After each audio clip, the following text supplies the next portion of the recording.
Hi, Hi. this is my first time at the market and I want to know, how do I use my SNAP card? Oh, it's really easy. I'll take that from you. First, we'll fill out this form here with the last 4 digits of your card Okay. and the SNAP amount you'd like to withdraw from your account.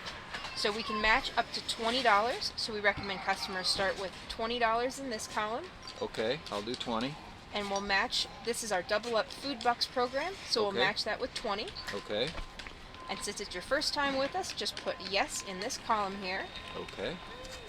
And your home zip code and the number of children in your home. I will run your card.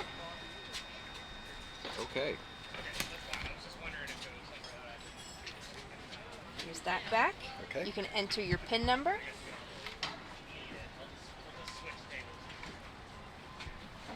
Perfect.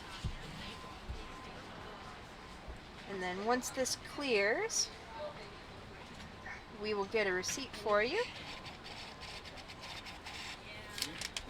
All right. Have a great rest of your day. Okay, thank you.